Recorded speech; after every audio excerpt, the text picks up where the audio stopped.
welcome to another episode of We're Not Wizards. My name's Richard. I will be your host for this evening, or this afternoon, or this morning, or whenever you happen to listen, because after all, it is your podcast. Joining me today is, I was going to say it's a man, but it's probably the man who has taken the cardboard world by storm in the last couple of years with some of the content and creations that he's putting out there. It's a gentleman by the name of Isaac Childres. You might have heard of him. He did a game called Forge War, and he also has done a new game called Founders of Gloomhaven. But he's probably best known for Gloomhaven itself, which has proved to be a behemoth that's grown arms and legs, as well as its own legacy system along the lines. So, hello, Isaac. Thank you for joining us. Hello. Happy to be here. It's quite flattering. Yeah, I was like, I am completely, I don't know, I was saying to you kind of just before we started, I was like, I'm a little bit nervous. I don't kind of get usually quite nervous. So for people who haven't listened to the show before, thank you for joining us. The reason that we do this is because, well, apart from ourselves and apart from Unlucky Frog Gaming, we're pretty much, I think, the only podcasts out there that are dedicated to board games, and we're the only Scottish podcasts out there that are dedicated to board games. And the other reason that we do this is because I like speaking to creators. I like finding out their motivations. I like finding out their stories, how they got into the hobby, just things like that. So I took a leap of faith and I asked Isaac, and Isaac said yes, and Isaac's here. So I'm very grateful for that. Do you want to maybe start off by telling us a little bit about kind of how you got into the hobby to kind of begin with? Sure. Let's see here. So I've played games throughout my life, like not serious hobby gaming, but I remember when I was a kid, like sitting in a room by myself, like playing Monopoly against myself. I would just roll dice like all day and move pieces around, and I don't know, something about it was interesting to me. Did you win a lot? Well, yes, I won and lost in equal measure. Well, that's pretty good. Good 50-50 split. Did you play this rule that people are for some reason going crazy about, which is if you land on a property and you don't buy the property, then it's meant to get auctioned? Apparently now by the banker. This is something that came out over the last couple of days, and apparently the internet is going on fire about Monopoly. I was not aware of that rule at the time, but yeah, no. I've heard of the rule since then. But yeah, it's become like an internet phenomenon. I mean, I can never think of a time when you landed on a property and didn't buy it, though. So. Yeah, unless you didn't have any money, and then. Yeah, I think it's maybe one of these things that is kind of blown out of proportion, and everybody's going, everybody's been playing Monopoly wrong, and it's like the real players of Monopoly are saying, nah, we knew. You just, you go back to your own version of Monopoly. We know the real kind of truth. So were you? Did you have brothers and sisters when you were growing up that you played with, or were you kind of like an only child yourself? Then? Yeah, I had an older brother and sister. But I don't really remember playing games with them much. Playing games was more just my thing, I guess. And how did you move on from that? I mean, did you kind of stay with the board game stuff, or were you moving away and kind of doing other things? I mean, I mainly played video games when I was growing up and throughout high school and college. I mean, I would play board games occasionally. I remember getting into like Axis and Allies in high school at one point. We played that a lot. So just games in general are always good. I've always enjoyed a good game. I guess the problem with board games, at least early in my life, was that they just weren't very good. I mean, not that Axis and Allies isn't good, but it's they're just more about like rolling dice and seeing what happens than making any real decisions. The Axis and Allies fans are currently screaming at you at the moment. It's just like the strategies in that game are so played out. Or I don't know, like the original, you know, it's like you do this and you do this and you hope that the dice go well for you. And if they don't, then you lose. But it takes 6 hours for you to lose, so. It's like drawn out pain. Oh, I'm going to get the Axis and Allies people after us as well. What kind of video games were you into? I really like role-playing games, okay. like Phantasy Star, and I was like a Sega Genesis kid growing up, so I had Phantasy Star and Shining Force. Did you ever play the Immortal at all? Oh, yeah. Which was, Yeah, it was like sort of like a more puzzle game where you're going through like different floors and you can there's so many different ways to die. Oh, it was fantastic. Yeah, and you had I to remember figure out how not to die over and over and over. Yeah. Especially the last boss, because you had about 5 or 6 different spells, and I ended up... You have to do it in exactly the right order. I ended up having a bit... You didn't have the internet in those days, so you actually had to go and find a magazine or an article or something like that actually told you how to beat the Immortal. It's not like nowadays. I don't even know if there was a phone line you could phone up, but there was a certain order, because you faced off against this kind of dragon-y demon bad guy, and you had to use certain spells in a certain order. But the combat was cool, because when you went into combat, the screen blacked out, so it was only you and the other guy. Yeah. And then you had a choice of defending, or you had a choice of kind of like a I spent far too long. It was pretty bloody. Yeah. There was different ways of kind of killing people. I think other games. Yeah, I think I borrowed that game from my friend, and then he knew the proper sequence, so I think he told me, and I didn't really have to spend too long on that final guy. I remember like constantly calling him up, because like it's full of like puzzles and you just have to do like random things in random places. So I'm always like calling him up, like, how do I get past this part? There was a part, I always remember there was a part where there was a distinct kind of pattern on the floor that you had to follow, otherwise there was some kind of it was almost like a miniature sandworm from Dune. Oh, yeah. It would just reach up and grab you, and then it would eat you, and then it would spit out your skeleton out the other side or something like that. So that was kind of cool. The part I remember the most that was like super frustrating was like in the first level, you get to the end and you have to like hold up this medallion to this light to like open the staircase. Yeah. So it's like, do you want to hold up the medallion? You're like, yes. And then it's like, do you want to read the description or the inscription on the medallion? You're like, sure, why not? And then you die because you like read this ancient, terrible inscription. And it took me so long to figure out, okay, I just hold up the medallion, but then I don't actually read it. And then that's what opens the door. It was like, what was it? Was there not like a text adventure where, and this'll really age me, but there was, what you remember the text adventures you used to get, and I don't know if this is when I am showing my age, we used to like go north, and then you used to type in instructions, and there was one for the Hobbit, there was one for the Hulk, and you started off the game in a room, in a chair, tied to the chair. All right. And you had to get out somehow, but folk just quit on the first room because you're actually meant to type in bite yourself. So you turned into it's something like you had to type in bite lip, and because you bit your lip hard enough, then you turned into the Hulk. But the number of people that never even kind of got out the first room. Was there any other games that you kind of played like that then? I mean, did you stick with a Genesis, or did you move? Did you ever go? I mean, you must have. Did you not get hold of a SNES or a Super Nintendo? Sorry. No, I never owned a Super Nintendo. I ended up playing a lot of Super Nintendo games in college because like one of my roommates had one.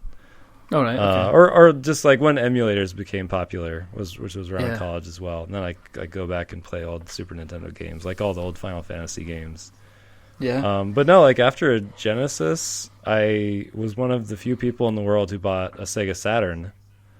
Really? And there are actually some really great games for the Sega Saturn as well. Oh yeah, yeah. Was it Nights into Dreams? Oh yeah, I think that was a great game. There was that. They also did. They were pretty good at their beat 'em ups as well. And their kind of Guardian cartoon Heroes. Yes. Is a really great beat 'em up. That's still just a fantastic game. And actually, I would say, I don't know if we want to transition to Gloomhaven at some point, but I would say the vast number of branching paths in Guardian Heroes. Like every time you beat a level, you'd have like a decision on what to do next, and there were like 7 different endings to this game. Yeah. I would say that was an influence. But anyway, we can go back to talking about video games. That's fine. Well, do you know, I mean, we could just spend the next hour not talking about Gloomhaven. Sure, I'm fine with that. Yeah, exactly. You must have talked yourself out. It's like, yeah, okay, let's have another talk about Gloomhaven. No, no, that's not fun. Did you transition? I mean, you went Saturn. Did you go Dreamcast? By that point I was in college, and I did have right. My roommate got a Dreamcast, and there were some good games for the Dreamcast as well. It was like I was trying to think of one recently. I think it was called like Bengayo. All right. Okay. Like where you're like this little ship like flying around blowing stuff up, but it's just like it's like this weird like Japanese sense of humor. Like everyone's yelling at each other, and it's great. And like when you blow stuff up, like it turns into fruit, and then like I don't know. It was really weird. We'll reach out to the internet. If you're listening just now and you know what that game is that Isaac's talking about, please tweet at us and Isaac and let us know what game we're kind of missing out. I remember Ikaruga. Oh yeah, that was GameCube, right? Yeah. Yes. Yeah. I got a GameCube yeah. eventually. Yeah. Did you? That was pretty good.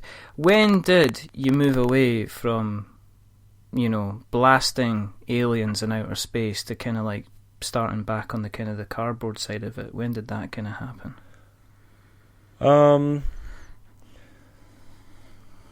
At some point, I think it was actually in grad school. Like when I was starting out in grad school. Mm-hmm. No, it was before then. No, yeah, before then, like Settlers of Catan started sort of getting popular. So this was, early 2000s, I guess. So I think they talk about the war on drugs, but they really should have a war on Catan, because I think that game gets into more kind of educational establishments than marijuana does, basically. Well, yeah. I think that's what California should have done next. Yeah, by all means, look at the route of decriminalizing certain parts of cannabis, but certainly criminalize Catan, because I think that's spreading like a wildfire, and it seems to be unstoppable. Well, I was sitting in America, and all I had was like Risk and Axis and Allies, right? And so, Catan sort of crossed the ocean, and it was the only thing around that required any amount of thought. So, yeah, people latched onto it. You sitting at a party and somebody went, Catan? And you went, no, I can't. Oh, go on, just try it. Oh yeah, I've definitely been in that situation where it's like people really want to play Settlers of Catan.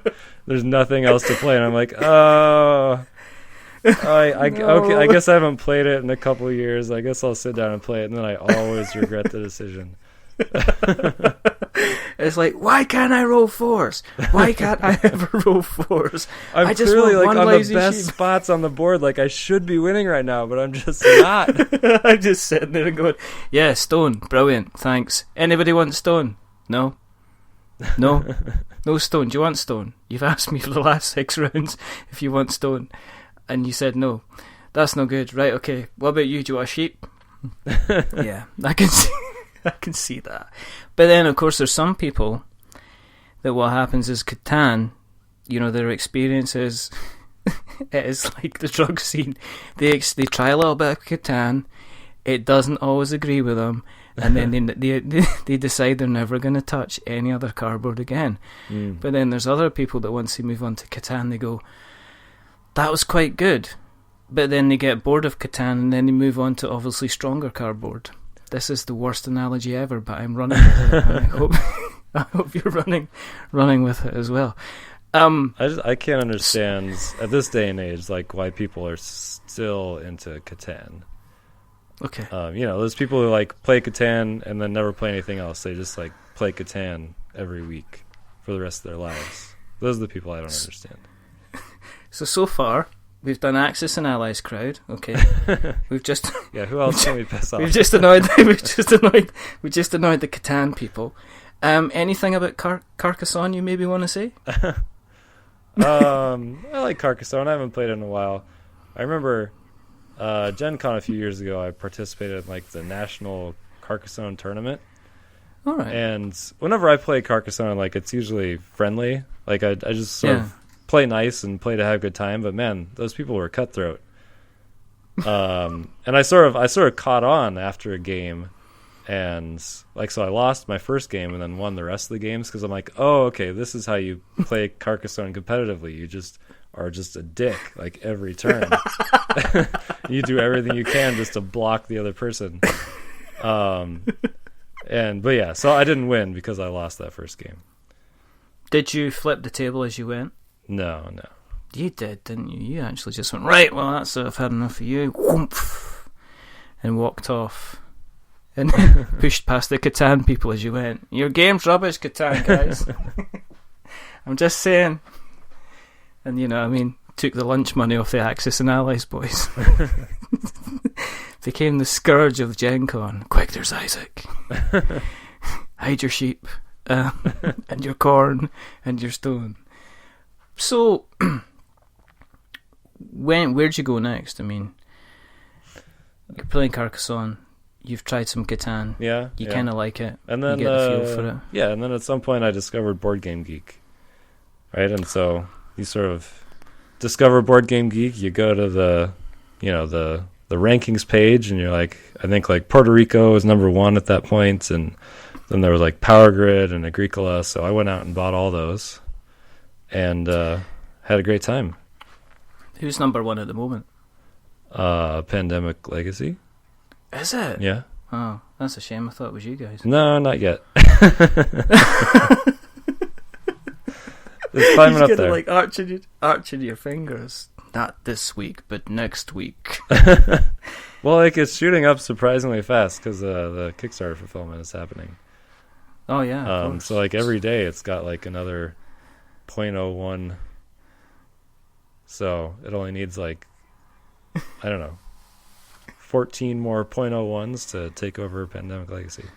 Something so like if you that. haven't Not that voted, I'm counting. then well, you're counting. Not that you know what the next Founders of Gloomhaven kind of announcement's going to be. Guys, vote for us. Go on.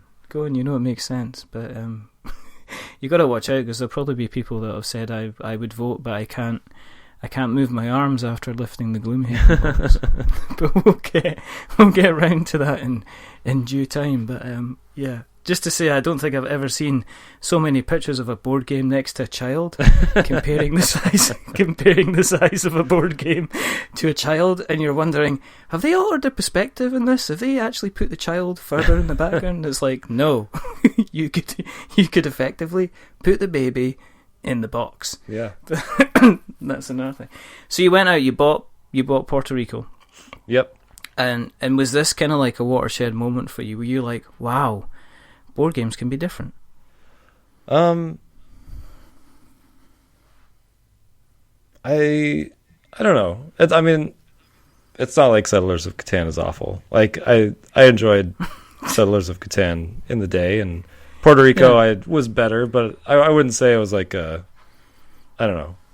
watershed moment. Like it was just by progression, just keep getting deeper and deeper, and it wasn't like boiling a frog. It wasn't just throwing the frog in boiling water. It was just like slowly over time I was cooked by board games.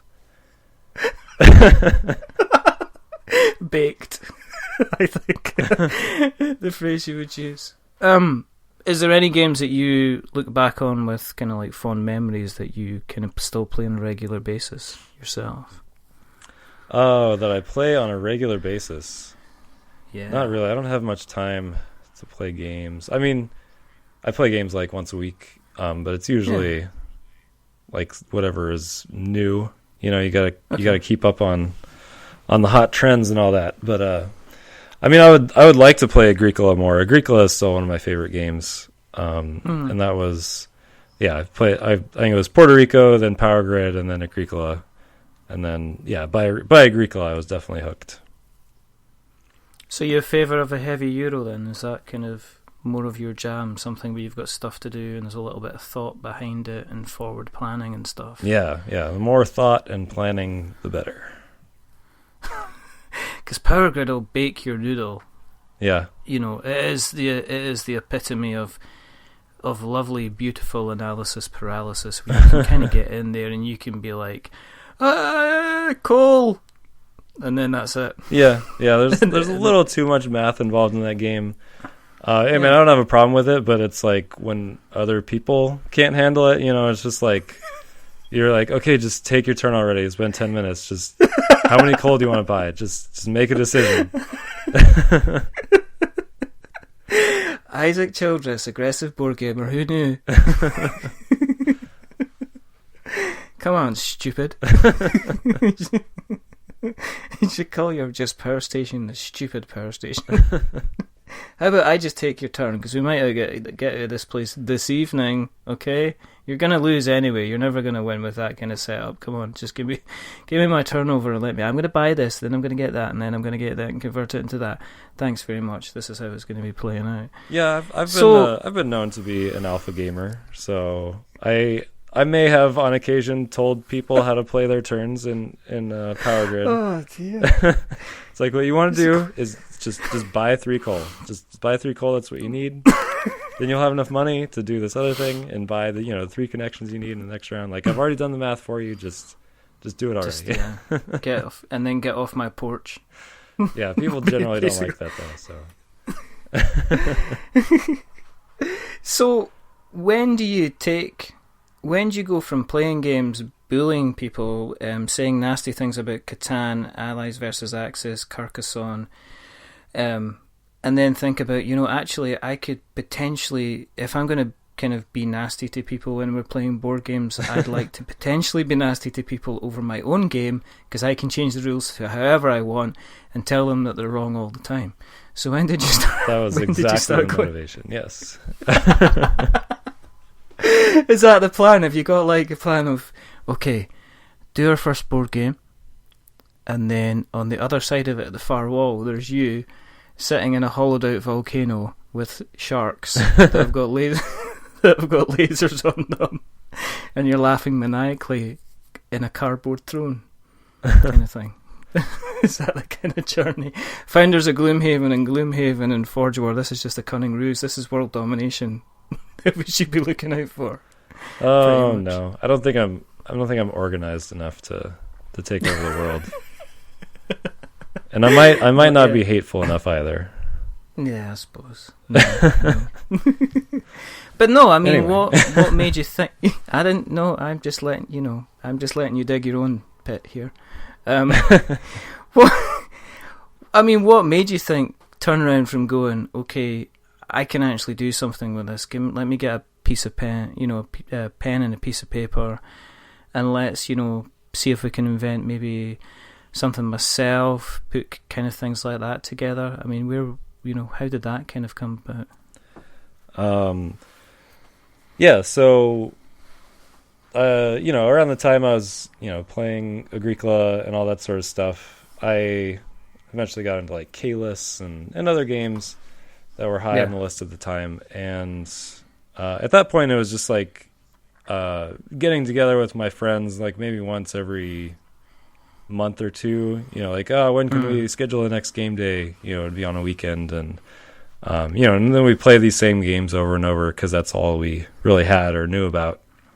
Yeah.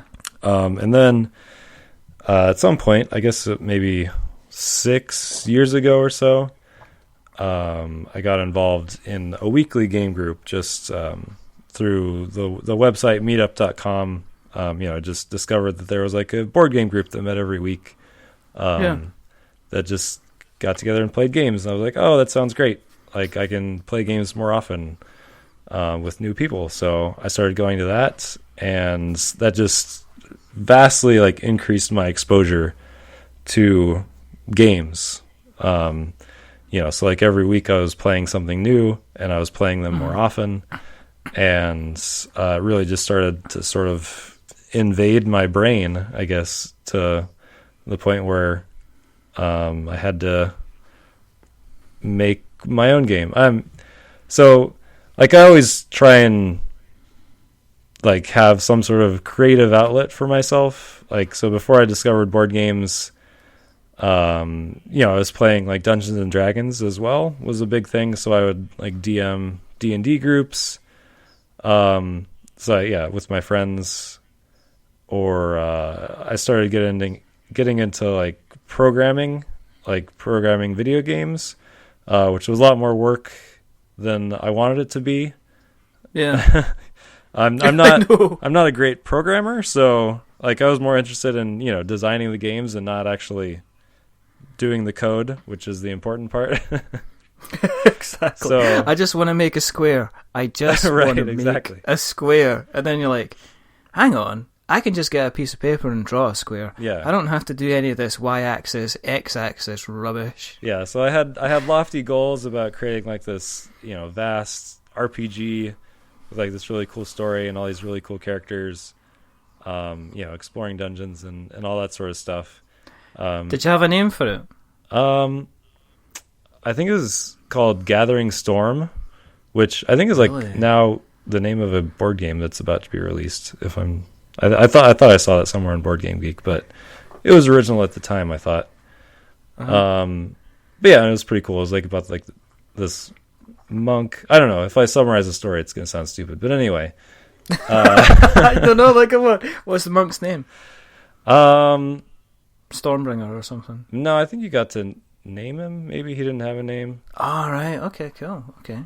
Nameless protagonist is good. Yeah, or he was like some sort of like monk shaman, and there's like this weird tower that sort of came up out of the ground, like all of a sudden, and he had to like figure out, why it appeared, because it was like started destroying everything, and so he wanted to stop it. But then it turned out that, like his like the dark half of his own like mind was actually controlling the tower, and so he was fighting against himself the whole time, or something like that. That's pretty cool. Like I said, so how far did you get with it? Did you start programming and go, oh, gee. I mean, I actually got like a working prototype together, which is kind of the ironic thing. I sat down and did all the work. Like it was going to be like a first person sort of thing. Like if you've ever played, I don't know, mostly Genesis games, like the original Phantasy Star, or Shining in the Darkness. Force. No, Shining in the Darkness, like that sort of first person perspective where you're like moving around. Yeah. So I got all that done, so you could actually like navigate like a maze that I created, that you could easily create, with like an array of like a binary array. And then I started working on like the menu system and the combat system, and actually got it to a point where you could actually play it, like fight against monsters and attack them and cast spells and stuff. But it was all just like, I had never programmed anything before, and everything was just like the extremely broken like code that I just sort of like slammed together and sort of worked most of the time. And and just like every little thing that I did, like every little thing that I wanted to add, like just took like so much time. And so I, eventually drained me of all that sort of energy that I had to create. Have you ever thought about going back to it at all? No. I mean, that's just yeah. At this point, like coding is not for me, and I know that. But yeah, I think like after that, I decided, okay, I'm going to work on like a simpler game. So I designed like this little puzzle game that was called Lazy Robots. Oh, okay. And the whole premise was you had like these. I think there were 3 different robots, and the whole goal was just like to move boxes around in specific patterns. Like they were working in this factory, and their boss like wanted them to move these boxes around, but they wanted to do it like in the most efficient way possible. So it was a puzzle game where you had to figure out like how to move these boxes by spending the least amount of energy. So like you could move boxes together, and that would be cheaper than moving them by themselves. Or there was a robot that moved them around, and then there was one that just like rotated them. So and then there was one that like teleported them, which was like extremely. It took a lot of energy, but in some cases it was the best thing to do. But anyway, it was a lot of fun, and I more or less finished that game. I never like published it or anything, but yeah. Why didn't you publish it? I don't know, because it wasn't like fully complete, and also like I get sort of embarrassed about it. It's like I don't actually want to show this to the world because it's not perfect. It's sort of it's a problem I've had like my entire life, is like if I can't make anything, if I can't make something perfect, then I don't want to show it to anybody. Yeah. It's very hard for me to like go out and just like do something like in public, like where it might fail in front of everybody. Oh, so that's why I never. Yeah. You should. I don't know. I think one day you should. There'll be software houses that would probably give you lots of money. Oh no, these are like just simple Flash games. Yeah. Yeah. But anyway, so after I was working on that for a while, and then I started getting into board games, and so then my creative energy, once it sort of petered out on those projects, went into making board games. How many did you make? How many did you go through, scrap? Did you do that? From what you've said, did you go, right, okay, so he does this, and then he moves this, and you manage these risks, and no, this isn't going to work, and then you put it to one side, and then you started something else? Or were you quite focused on a set number, you're quite focused on a set game from the beginning? Was your first effort, was that anywhere close to kind of like Forge War, or were you working on a couple of different things and one of them became Forge War? No, that was the surprising thing, is really the first thing that I worked on was Forge War. Okay. And sort of the concept just came to me all at once. Like I had been playing lots of board games, and they just sort of coalesced in a unique way in my head, and I was like, yeah, I think this could work. I'm gonna pursue it, and it ended up working out. Because do you want to explain? Do you want to explain a little bit about Forge War? We were talking before we started, and we said the first time that me and Colin talked about Forge War was way back at the beginning of our show, and it was meant to be episode 3, but we never got it played. So I think, this was like a year and a half ago or something, and I remember us publicly saying, yeah, we're going to be playing Forge War, and then we're going to do an episode about it, and then publicly apologising to you on Twitter to say, sorry Isaac, we didn't play the game, we'll put it on kind of like the next episode. But for people that know you from Gloomhaven, but haven't, we are going to actually not talk about Gloomhaven the whole episode. Me and Isaac spoke before, and you guys have had enough Gloomhaven to last you for a long time. But for the people that haven't or aren't aware of Forge War, do you want to give a kind of quick rundown about kind of what it's about? Sure. So it's a very long game, and it's a heavy Euro about going into a mine and collecting minerals and resources, and then using those resources to forge weapons. Then giving those weapons to adventurers who go out on quests. And then they complete those quests and give you points and more resources that you can sort of plug back into your engine, and just keep killing monsters and getting points. And there's no war. There is no war. That's true. I chose the name for alliterative purposes. I thought it sounded cool. Right. That's my defense. I don't think you have to defend it, because obviously you went, it's like you're talking to me who's never actually done a Kickstarter. So just say, shut up, come on, get funded, okay? People have it, people play the game. It's a real game. People enjoy it. Yeah, it's a real game, I made it. How many games have you made? None? Okay, well, I've made lots. It's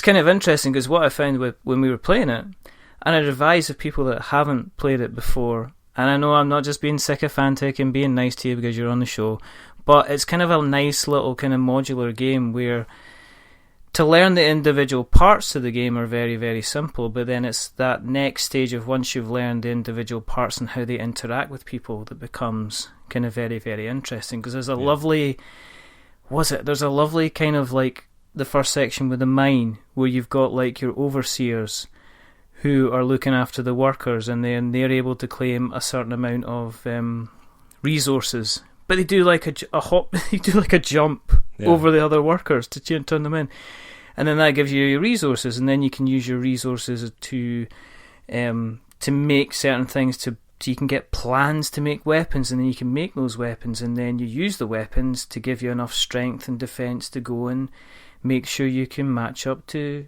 win a quest. And it takes a reasonable amount of time to play, but it's not...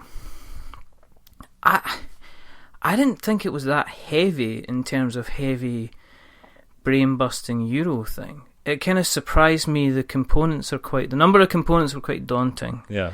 But once you played it, me and Colin and Stuart played it, and once we were playing it, we were like, well, this is actually a nice, not relatively quite straightforward game to just get through. Everything kind of clicked together. But it must have been a complicated game to kind of put together. I mean, did it take a long time to go from the first ideas into the finished product? Did it go through kind of lots of iterations and things like that? Yeah. I mean, the first sort of prototype that I created, was like pretty similar in terms of mechanics. Mm-hmm. I mean, there was always the mine part, which functions at least similarly, like throughout all the iterations. I made some refinements. Mm-hmm. But yeah, it was always, this abstract spatial game of moving these overseers around and jumping over workers and getting resources for how many of them that you jumped over. Yeah. And then the quest system and that, I mean, so the whole economy of collecting these resources and then turning them into weapons, which gave you power for these quests that sort of resolved over time. Like that was all in the initial setup. The length, so I believe it or not, was decreased significantly from the first iteration. Really? I think there used to be like 10 rounds per age instead of 6, so it lasts about twice as long. Because it does actually have in the box, where most boxes have 60 minutes to an hour. This has got Tuesday through to Thursday on the side of it. You can finish tomorrow or you can finish next week. Yeah, exactly. Book some holidays. You're going to be a while. But obviously in Gloomhaven you obviously learned from that mistakes and decided to make a much shorter game.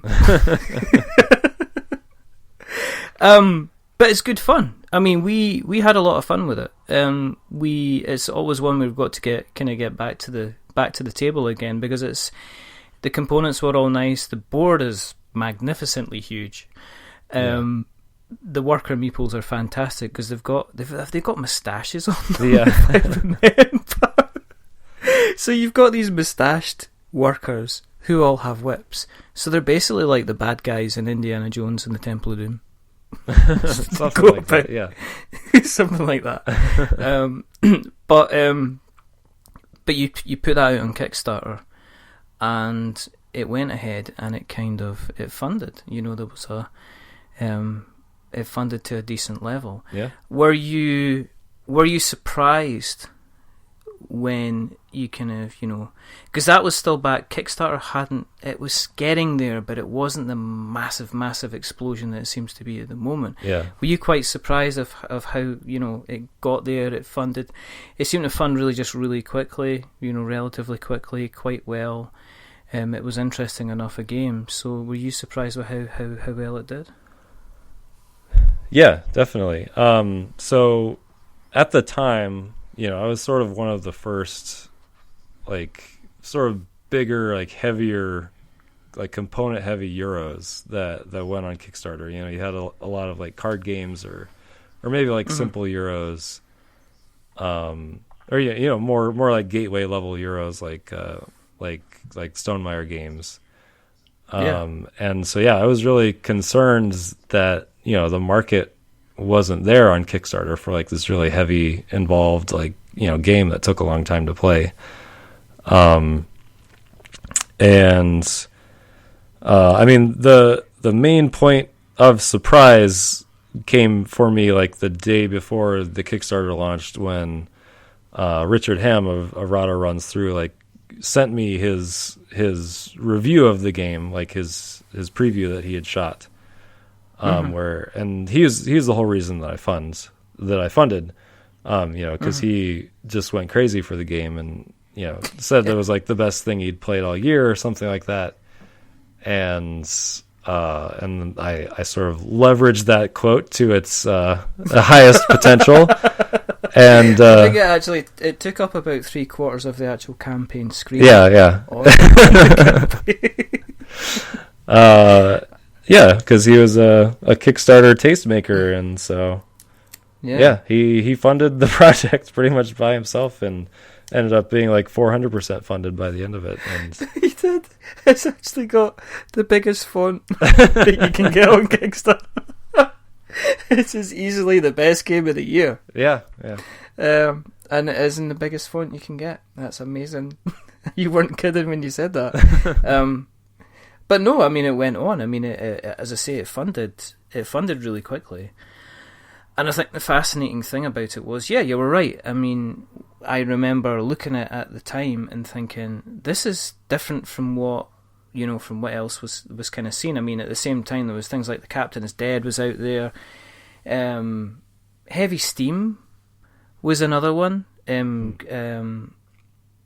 were out. That was a fairly kind of heavyish type game. But I think, I mean, when I saw it, I think it looked different and it looked really, really meaty, and that's kind of what made me think, I'm kind of interested in chucking a buck at this, and he's kind of weren't wrong. I mean, did that how was the fulfillment and stuff like that? Because it seemed, again, it came out when it came out, arrived, it was, was there any kind of production things that went on with that, or was it pretty plain sailing?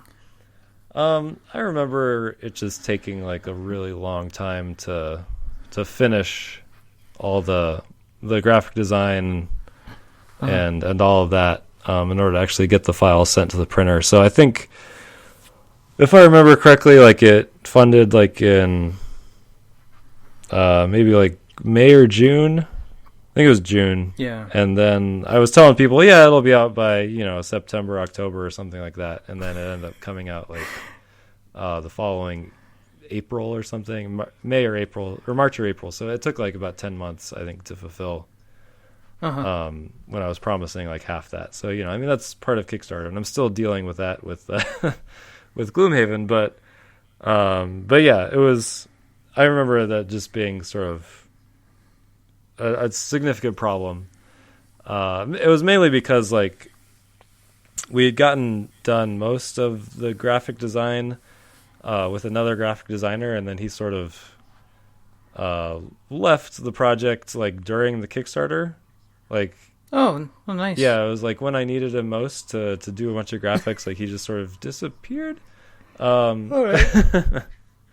I mean, he was a friend of my wife's, and I still know him, but he just got really busy. It was just he got busy. He had a real job, and couldn't help as much as I needed him to help. And so I found another graphic designer, and then we ended up sort of like redoing all the graphic design, which was great. Like it ended up looking a lot better.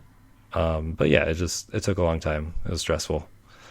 Once I got to the printers, though, I remember, I mean, there are always things that go wrong. I can't remember what went wrong on that project. It's not a Kickstarter if it doesn't. It's not a successful Kickstarter. It's like, how did it go? Smooth, easy. Yeah. Now you've not done Kickstarter. Yeah, I remember like the European fulfillment was like really bad. I don't remember why. And then also all the international fulfillment too. Like the company like didn't package the game, and they just like sent it out in bags or something, and it got like just horribly beat up. Oh no. Yeah, so I learned some lessons. There were problems with my next project, and I learned some more lessons, and it's a constant learning process. So, I mean, you go from a game which is, people would say it's slightly complicated, but it's good fun. Everybody, okay. Earlier this evening, I put out a tweet and I said, okay, let's, ask. I have Isaac coming on the show, to ask me some questions. I think the question that comes up again and again and again and again, and I think the first person that asked it, and it's the most cliched question in the world, but it was it's just how, Isaac, how does your brain work that you managed to kind of like, you got, I put down a piece of paper and I'm lucky if I can draw like 5 fingers on a hand. you obviously put pen to paper and there's just it's like almost Rumpelstiltskin. You're just like, there's this gold kind of coming out, because that's what people seem to be asking. Just how did he manage to do it? You'd fulfilled Forge War. There were things that you had to get sorted out. So what made you think, actually, see the next one? This is going to get bigger. Let's go bigger and more complicated. I mean, did it start off like that, or did it grow arms and legs? In terms of what happened with Gloomhaven. Yeah, it grew arms and legs in a certain extent. Like I never expected it to be that big. I knew I wanted to go bigger. I knew I wanted to make something. I guess what I say sometimes is I wanted to make something that people couldn't ignore. Was that what the box size that's like was? Is that a sort of my business policy is make things that people can't ignore. Right, so I made Forge War, and it was a big game. It's like it weighs 7 pounds, which is a lot. Like it's a small giant game. It's a newborn baby. So what did you do? Decide you moved up from newborn baby into toddler? Right. That is often what my wife calls Gloomhaven is our baby. It's our child that we made together over a period of 2 years. But no, like when I made Forge War, it was a reasonable success on Kickstarter, and it was released, and it got some good reviews. It got some not so good reviews, and then it was more or less forgotten. Which is just sort of the nature of the hobby at this point. Like there's so many games that come out. Yeah. It's just hard to have any sort of lasting appeal. I mean, the initial print run like sold out, and I immediately tried to do like a second print run. But by the time that I had got that produced and sort of back out into retail, like people had mostly forgotten about it. And so, I'm still trying to sell all the copies of that second print run that I made. But anyway, obviously, so where can you buy Forge War if you do want a copy? I mean, that's a good question. I mean, it's available for distributors to buy. It's just like whether distributors and retailers actually want to buy it and put it in their store. Which it has seen like a bit of resurgence now because of the success of Gloomhaven. Like I do have retailers like stocking it just because like it's the same designer. So like, oh, we don't have any Gloomhaven, but you can buy this other thing this guy made. maybe that'll be the same. I don't know.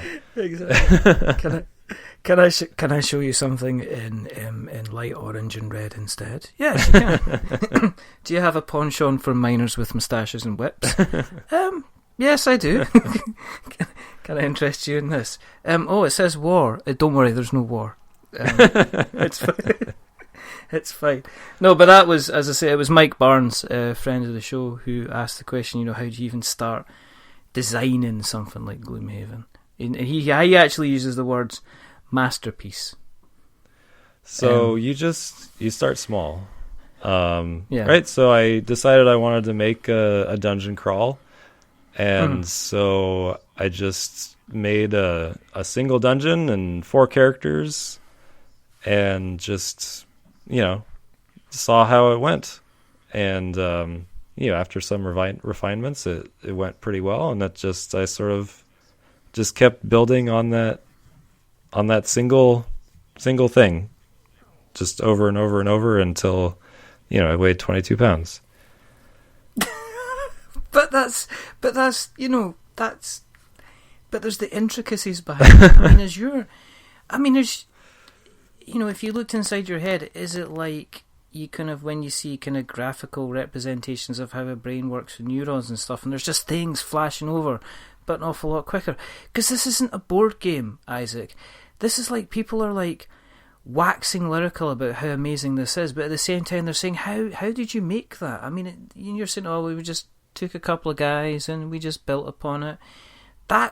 People just don't build games like Gloomhaven. Otherwise every game would be Gloomhaven. Well, was it back to you saying, if I'm going to be putting something out there, I want it to be perfect?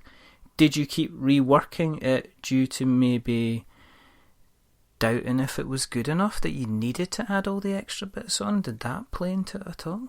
I don't know. It's just I wanted to make the game that I wanted to play, and what I wanted to play was, this epic campaign that fulfilled people. Like, it wasn't just, play it 10 times and then you're done. That it felt like there was like a real narrative to it, and you could make real choices. And I don't know. I guess it's as silly as this might sound. It's like no one told me that I couldn't. Right? It's like you say that people, like, not everyone makes Gloomhaven and I mean, I guess that's true, but I don't see why they couldn't. Like, I think it might just be because people didn't realize that it could be done, right? That you could make a board game of this size. And I don't know, maybe that sounds silly, but it's like, what I think about is, I mean, you've got people playing like Dungeons and Dragons like across the world, and you've got amazing DMs who come up with just brilliant campaigns, like far more brilliant than anything I could come up with. But they just do it for, their group of friends, and they're satisfied with that, and that's wonderful. And what I wanted to do was like make a D&D campaign that I could give to the world. I mean, as stupid as that sounds, but it's just like, no, I ran D&D campaigns, and I've always felt like, man, I wish I could share this with more people. And so that's what I did. And, I had some backgrounds, in making board games from my first game. And so, like, I had a little bit of experience there. I don't think I couldn't have ever, like, started with Gloomhaven, because there were just some fundamental lessons, like, not only about, like, manufacturing, but also just about design that I needed to learn first. But yeah, other than that, it was just, that little bit of board game experience combined with, the beauty of Kickstarter, and that you can make whatever you want, like, as long as there are enough people that also believe in it. And so, I made this ridiculous thing and I put it up on Kickstarter, and people seemed to agree that it was awesome. And then I spent, another year and a half making it. When did you first start to realize that this was actually getting an awful lot of attention? When was there people you started to realize that actually there's a lot of people talking about this? Did you get more people asking to speak to you, to interview you? Were there people asking for potential review copies? I mean, when was it you went, I've actually maybe made a thing that lots and lots of people are kind of really talking about? Yeah, it was sort of weird because while the success of the first Kickstarter was great, and but yeah, it was then like a year and a half more of development where I had like pre-orders slowly coming in. I'd get a handful of pre-orders here and there, and that was great because I needed more money to continue to fund this thing and get all the copies printed that I wanted to get printed. But it wasn't until like maybe a month or two before the game was actually in stores I started sending it out to reviewers for to make sure that they had the time to play it in order to get their review up in time for when it was actually released. And then when the buzz started to just build up like surprisingly fast, like around that, like people started, like reviewers like Man vs. Meeple and Drive Through Review and Paul Grogan has of Gaming Rules has always been a huge supporter of the game as well, and they just sort of all started talking about it and like this is amazing, this is groundbreaking, and it's just like the level of like buzz and hype just went like through the roof from there. And I remember like getting a call from my distribution broker who like handles all my distribution, handles all the sales, and he's like, so how many of these did you print? Like, cause I need a lot more. At one point, he tells me, which has sort of become infamous on Board Game Geek, right? That like, we've got like 2,000 copies available for distribution, and he's got like 25,000 orders. So he's only able to fulfill like 8% of the orders that he has. And I'm like, goodness. And we were both just like just dumbfounded. We were like, I guess we need to print more, but like this is ridiculous. Like it's never happened before. That level of buzz that just went crazy. That's sort of when I realized that this was gonna be like bigger than I expected. I always expected it to do well, but I never expected it to do as well as it actually did. Paul Grogan from Gaming Rules, he's asked us a question anyway, so it's a good time. He says he'd like to know when the Gloomhaven tea towels are coming out. Right. So we've got a whole merchandising line that I'm working on. Includes tea towels and normal towels as well, not just tea towels. That's good. Maybe some Craghart plushies. My wife is really into that. She wants to see some Craghart plushies made. But yeah, so it's I don't have the time to do it now, but it's in the works along with everything else. Okay. Yeah. So are you on the back of that, are there plans for a lore or art book for the world of Gloomhaven? That's from Ron Fraser, who is Animus Maelstrom on Twitter. So thank you for your question there, Ron. So the thing about art books is, if we can offend more people. Let's do that. No, I don't care. It's been 25 minutes. You don't care. I don't care about art books, and I understand that some people care about art books.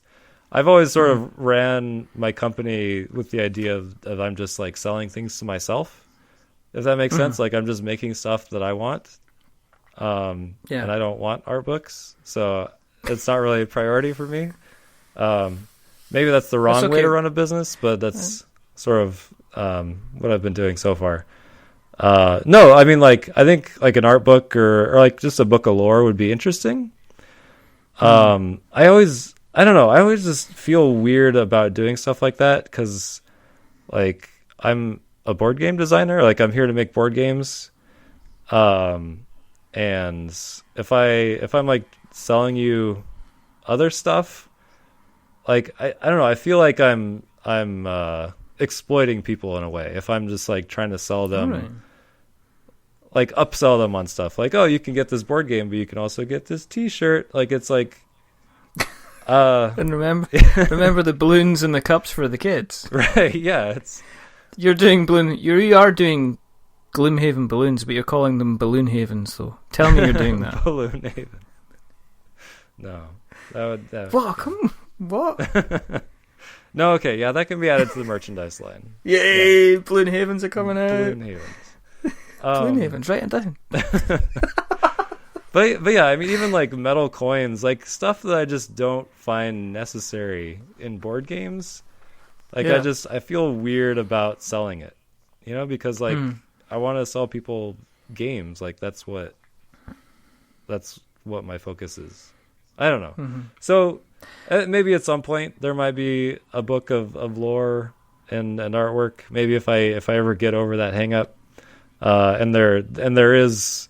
Once I create like more artwork and lore for people to look at, like I think that'll be interesting, but no plans currently to give you a long-winded answer to that question. Okay. Kenny, who is the player to the left, that's at player to the left, says, what are the retail plans for Gloomhaven's second print run?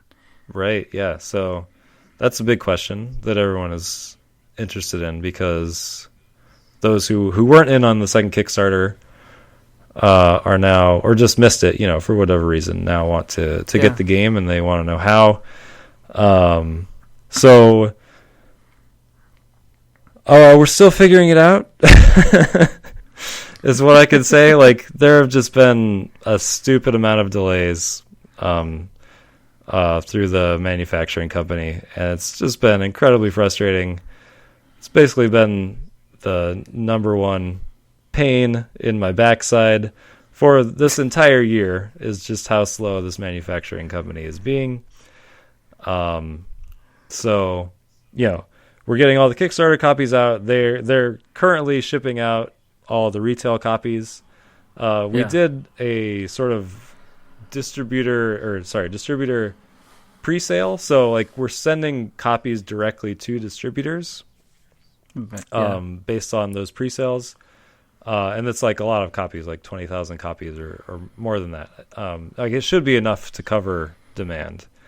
And so I don't think people should worry about like not finding a copy once it actually hits retail. Like that shouldn't be a concern. Like, so it shouldn't be like, what is the exact day that it's coming out in retail? Because if I don't get it that day, it'll immediately sell out. Like, I don't think that's going to be the issue.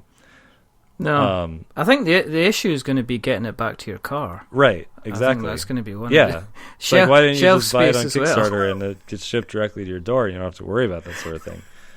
Getting sued by shopkeepers who've put their back out trying to move their 5 copies of Gloomhaven.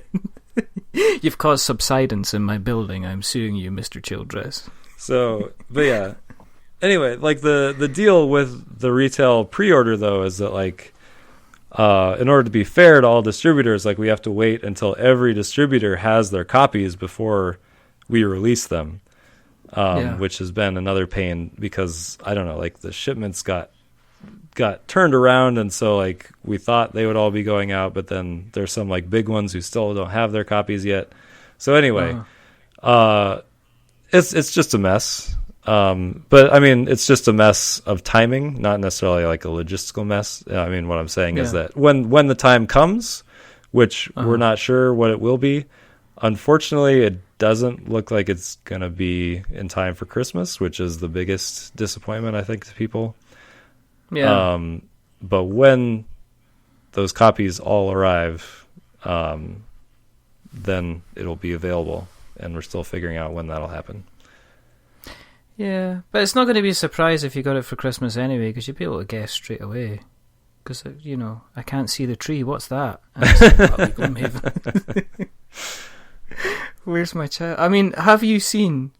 I know we said it earlier, but have you seen the many pictures of, like, little kids next to Gloomhaven? Yeah. They're the best. Yeah, like the children in the boxes is I think the best. Exactly. Also the cats in the boxes. Yeah, cats, dogs, elephants. Right. Small families. Rob Rouse at Loud Blue Peg says, and he's shouting at us. He says, shouts. That's all he does. Word on the street is Isaac cheats at Terra Mystica. I don't even know if that's his voice. I'm just making it up. Is there any truth to this? And he's asking for a friend. Do you cheat at Terra Mystica, Isaac? No, I okay, don't. No. There you go. No, yeah, go, I would like to point out once again to Rob Rouse. It's not Terra Mystica, but we played Gaia Project at Essen, a month or two ago, and I would just like to point out to him once again that I actually was playing under a handicap, so it was like the reverse cheating in that game, and I still beat him. So Rob, there you go. You've just been served. There you go. Moving on, Johan Lindgren, who is at Jolengren. I hope I'm pronouncing that correctly. Is it true that the name of the Gloomhaven world is Planet Bob? Right, so I think that was a thing on Board Game Geek earlier this week. Right. People were trying to figure out the name of the world, or just coming up with weird guesses like Planet Bob. So yeah, the slightly embarrassing truth is that I don't have a name for the world at this point. I haven't had to make it. Maybe that's like the first thing that some people do when they start creating a world is they name it, but that's not my style. I'm waiting for something to come to me, and we'll see what happens. So Bob it is then. Could Taza and Dados, Tazi Dados at Tazi Dados says, could we see a translation to other languages in the third edition? That's a big ask, isn't it? I mean, that's a lot of cards to go through and translate. Yeah. So I am talking to a couple publishers about localizations in different languages. There has been a lot of progress, and but yeah, it'll happen eventually. I can't tell you when it'll happen, but I mean, there's the demand out there, and there are definitely publishers willing to take on the project. It's mostly just a matter of me putting in the time to make sure that everything is done well, like up to my standards, right? Because everything has to be perfect. Yeah. I mean, would you consider kind of handing out parts of? I mean, one of the questions that we've got is which is Bryce Garrett, Brycer _29 says, do you have any plans to expand Gloomhaven? Do you have any plans to expand the Gloomhaven universe? Why wasn't I able to say that first time round? I mean, would you consider kind of handing out kind of ideas and people going away and actually producing games based on that, or are you, I would like to keep an eye on what's happening with this IP? Right, yeah, it's my baby, and I'm not ready necessarily for a babysitter yet. It's not old enough. I don't know where that analogy went, but anyway, no, yeah, I have definite plans to expand the universe. Obviously, I mean, we were already coming out with Founders of Gloomhaven, and the actual expansion to Gloomhaven is a well-known secret at this point. Not really a secret at all. Like, I announced it on Twitter and everywhere else. I mean, let's face it, when you started the conversation and I could see you on Skype, you were wearing your Here's Gloomhaven's expansion t-shirt, so... there will definitely be more things for Gloomhaven in the future. You just have to be patient because it takes time, and I've got a lot of other stuff to do. PvP rules is something Def Juck is asking about. Have you considered creating PvP rules or scenarios? Well, so I mean, there was PvP promised in the original Kickstarter back when I thought that it was a good idea, and it didn't work. Like the classes weren't balanced for PvP like at all. Yeah. And so it wasn't. I didn't feel like PvP was the reason people would be playing the game, and so I didn't want to put the effort and however much extra components it would have taken to make it work. And I still don't really have any interest in revisiting that. Some people have sort of made their own PvP rules on Board Game Geek that you could probably search out. Basically, it would require like rebalancing a lot of the classes, like changing a lot of their abilities to make them less powerful and changing their initiative values. Lots of stuff. So it would basically like be an entirely new deck for each character class, which I'm not really interested in doing, but maybe somebody will take it upon themselves to do it. Well, that's a lot of work. And the last question that we have, is it legitimate to use a combo with the cards and to never get it? And that's from Def Juck as well. I don't know. Well, the answer is yes, but that is a spoiler, which some people get really freaked out about. So maybe in post you could just like edit out the word of that class that you just said. I think I've got. We have. Yeah, thanks, man, for like imagine doing that. It's a spoiler for you. Oh no, yeah, you'll get people angry at you if you left that in. I know, I don't want that. I mean, let's face it, we've already angered the Axis. Oh yeah, we don't want to eliminate like the one fan base we have left, which are the Gloomhaven fans. Oh dear. I mean, let's put Gloomhaven to bed because I mean it probably sleeps in a full-size bed. And yes, the size jokes are going to keep coming, but you went on to do Founders of Gloomhaven, which surprised people. I think it surprised a lot of people that had maybe missed out on Gloomhaven and then jumped in on Founders and kind of got a completely different flavour of the game kind of altogether. Was it important when you did Founders of Gloomhaven that you were aiming for something which was pretty much a lot different from what you did with Gloomhaven? Was that the aim in mind? Did you say, right, bit of a clean sweep, let's do something different? Was that your thoughts behind it? After I have lots of, since I started designing and I designed Forge War, like I come up with lots of ideas and most of them aren't good, but some of them are, and I pursue them, and then they turn out to not be good, and it's a process. And after it was like the week, or I don't know, it was very soon after we like were done with Gloomhaven and like sent all the files to the printer. I sort of finally had more time to really start, focusing on another design, and this new idea just sort of came to me, and I was really excited about it, and decided to run with it. And that's where Founders of Gloomhaven came from. And it wasn't. My design process isn't like I want to sit down and make this. Like I just, I just like these ideas just sort of come to me, usually because of other games that I'm playing, whether they're board games or video games. Just sort of take inspiration from everything I experience, and then my brain naturally sort of turns them around and says, like, how can we make a board game out of this? And so, this idea for this sort of logistical board game came to me, and so that's what I decided to work on next because it was interesting to me. So it wasn't necessarily a matter of like, let's do something different from Gloomhaven. It was just like, yeah, this is really cool. How can I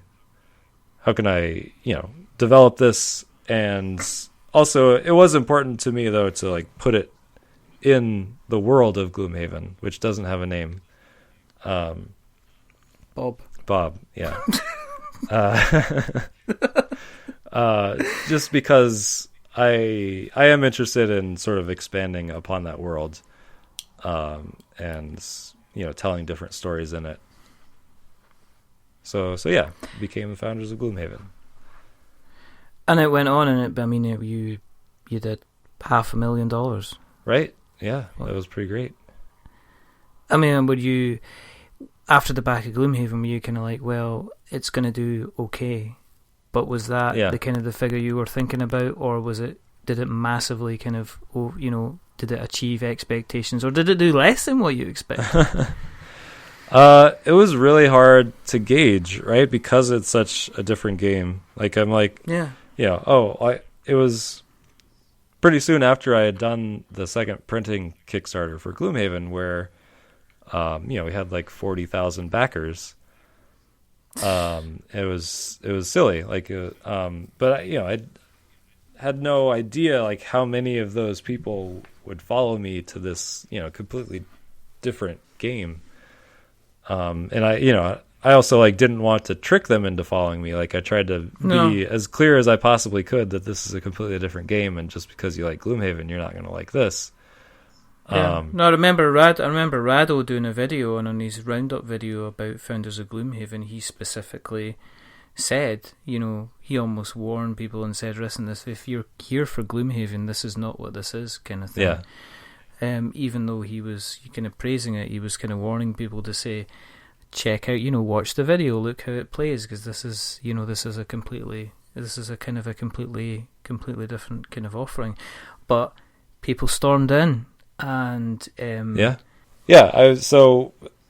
was expecting maybe a couple 100,000, so like a few thousand backers. I think it definitely did a lot more than I was expecting, which was great. And for people that haven't, can you still get hold of a copy of Founders if you haven't pledged? Have you got any kind of late pledges going on? You can still pre-order it. Like, if you go to the Kickstarter page, there's a big button right at the top. That pre-order link is still active. Should still be up, I don't know, for another month or so. Yeah. What's the kind of the elevator pitch for Founders then? What would you say to people if they're looking for, what would they expect from Founders of Gloomhaven? So Founders is, at its heart, it's a tile placement city building game. But everyone is sort of collectively building the same city, and each player controls different basic resources, and you have to work together, like use other people's resources, and which are just like these tiles on the board, and combine them to create more advanced resources, which are going to earn you like lots of points when you connect those buildings up to other buildings out on the board.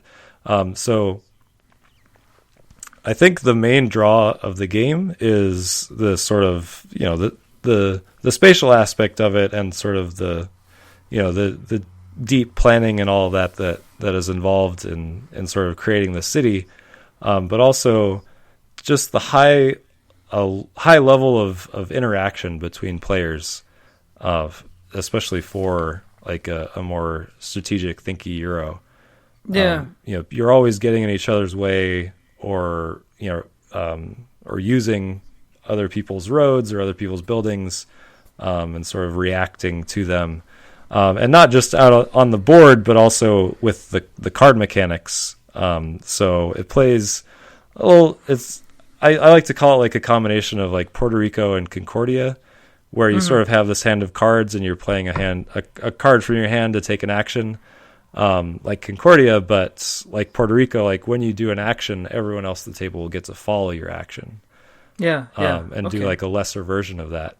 And so there's also a lot of player interaction there, where you're constantly trying to like, figure out like what other people are going to do, and how you can take advantage of that. I mean, one of the things I say about Euros, or one of the things that can often kind of make a Euro kind of lessen it, is the lack of kind of interactivity. Right. Sometimes in games is what you're doing is you're building your own little engine, and the only interaction you have with a player is who's going to get the resource kind of first, and then that'll have an effect on your game. But apart from that, I mean, I've seen it with Power Grid on occasion. I've seen it terraforming Mars. I've seen that kind of have an effect on people as well. So was it important to you to make sure you had that level of kind of ongoing cause and effect interactivity when people were playing, as opposed to here's my land, here's your land, let's see what happens and let's see who gets the more kind of points then? Yeah, I mean, I'd say that player interaction is important in any game you're playing. I mean, otherwise, just why aren't you just playing it by yourself? Like you're playing a game at a table with a group of people to interact with them, and so the more interaction, the better usually. And if people want to get hold of the game, is it $55? Is it going for? Am I right or wrong? No, it's just $50. $50. All right. Okay, that's fine. Okay.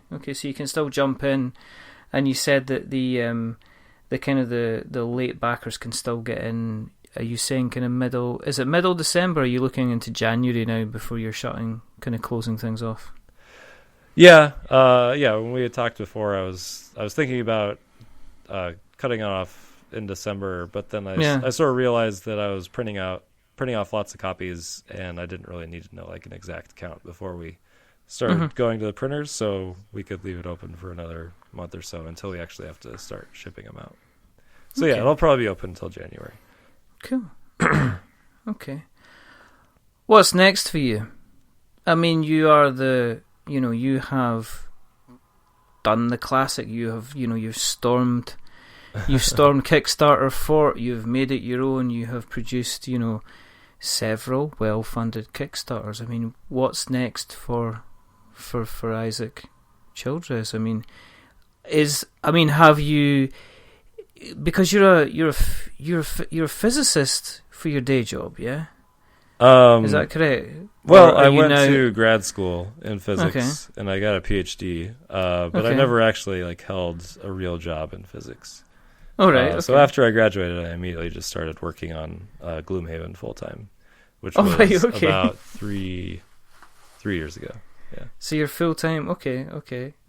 It's just you saying I'm a physicist. It was like that. Cool. I was just wondering what else it does, and it's like, no, I'm actually a board game designer. I mean, I have a PhD in physics. I'm technically a physicist, maybe. I don't know.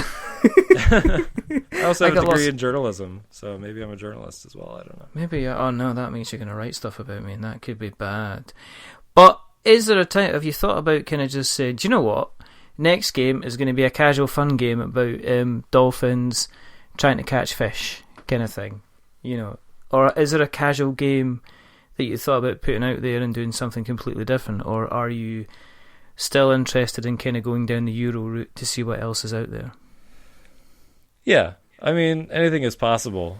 But yeah, the rule is just to do what I want to do, right? Yeah. So yeah, I mean, my plans are to, I'm working on, the expansion for Gloomhaven right now, because that's what I want to do. Yeah. I want to sort of go back to that and make more scenarios and create a whole new campaign that people are going to be excited about.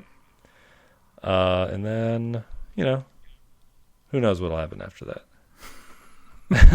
Might just move on to something else. You might get those computer games up and running again. Maybe. We might actually see the robot game out in there. That would be kind of cool. Hey, you could turn the robot game into a miniature board game. Yeah, there's a lot of calculation, like behind the scenes calculation. Ah, right, okay. Well, we'll have to scrap I think it would be too much math for a good board game. Cool. I am aware I've taken up an awful lot of your time, so I appreciate that. I kind of appreciate you kind of coming on, and I do ask this of everybody, but I mean, if you were stuck in the zombie apocalypse. All right. And you're running down the street away from the undead with their greying and flaying limbs, screaming at you as you run past, and you go into an alleyway, and you run down the alleyway, and you notice on the right-hand side there's a slightly open door, so hearing the hunger of the undead behind you, you run inside the door, you slam the door behind you, and you find yourself what appears to be a huge, rather well-stocked board game emporium. Okay? Alright. It seems to have everything available. It's got first editions of games, second editions of games. It's got every expansion you could ever dream of. In the middle of the floor, there appears to be like a trolley that appears to be very fast, very manoeuvrable, but has a rather smallish kind of tray. You're able to take 3 games with you to continue on your journey. You can take any games at all. They can be of any year, any genre, and you can have as many expansions as you want, but you can only take 3. Now, you'll be going into communities and you'll be meeting single people on the way, trying to get their way home. You'll be going into communities where you can... But the main thing is that the question, would you like to play a board game? The answer is always going to be a resounding yes. What 3 board games do you take with you in the zombie apocalypse, Mr. Isaac Childres? Well, I'm trying to figure out what the zombie apocalypse, what its relevance is. So, like, do I need these games to fend off the zombies in any way? Like, no. Should I be looking for sharp objects? No. Okay. So no, really, it could be any sort of apocalypse.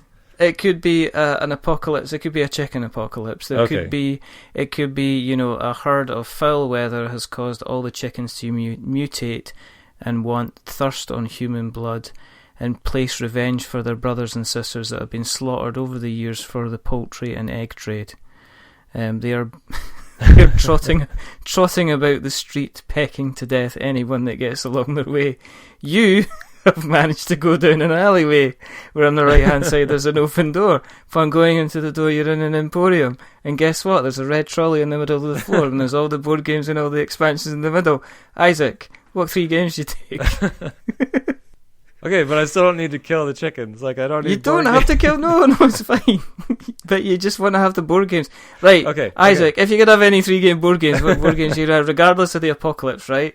Okay. Yes. So, I mean, number 1, I don't want to be self-promoting, but I would definitely take Gloomhaven. Not just because it would offer countless hours of entertainment, but also because you could sleep in it. Well, yeah, it would certainly have practical uses. But also because like it would allow me to, continue my creative process. Like because, the box of Gloomhaven is the ideal game to have when you're prototyping for making like expansions to Gloomhaven. Yeah, but I can just imagine you going back to that same store in 15 years and you've got a long flowing beard and you've got like worn down fingers and you've got a pencil in your hand and you're going through all the cards that you wanted to change to rebalance the game and you're scoring things out on every single available copy and writing in the correct stuff kind of thing. But you can take Gloomhaven, so we'll lock, Vanessa will lock that down. Next game. Let's see here. You could take Terra Mystica to annoy Rob. Well, yeah. So it's gonna be Terra Mystica or Gaia Project. And all right. Okay. I'm not sure which one. I've only played Gaia Project twice, and I think it might be a better game. But there's just so much nostalgia for Terra Mystica, so it's hard to decide. But you don't need both of them, so you only need to take one. I think I would take Gaia Project. I think I have faith that it is a good game, and the more I play it, and obviously I would be getting lots of opportunities to play it in the Chicken Apocalypse.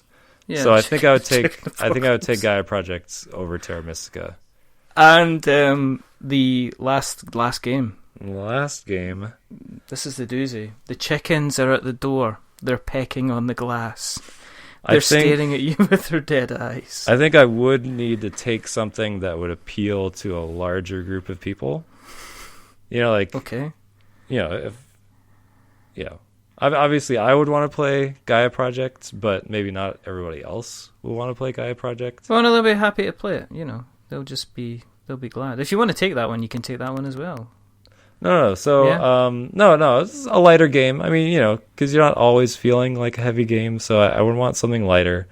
I'm trying to think of like what my ideal light game is. There's a tinkle of glass as one of the beaks manages to break through. I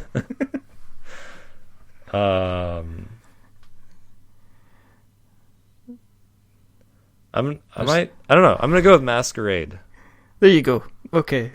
So, Masquerade, it's one of my favorite party games. It's very, it's just a great game where it's not always about bluffing, but it's also about actually paying attention and trying to figure out where the roles are.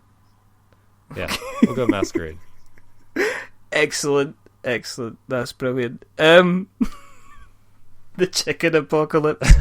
Oh my goodness. I've never been asked, well, what's the point of this? This doesn't have any effect. Why didn't you just say I walked into a board game store? Because the zombie thing was meant to be fun.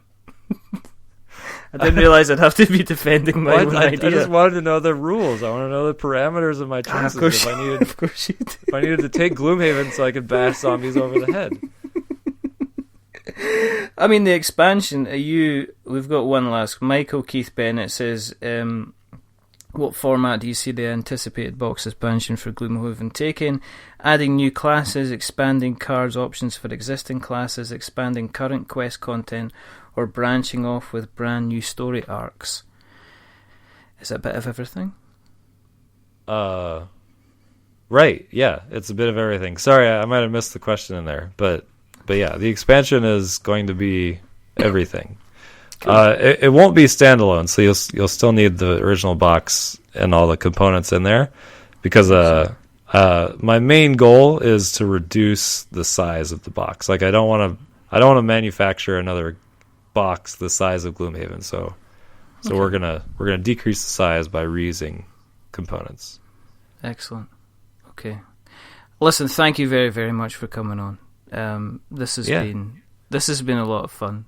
Yeah, and we did end up speaking about Gloomhaven, but it's all kind of good. Where can people find you on the interweb nets, Mr. Childres?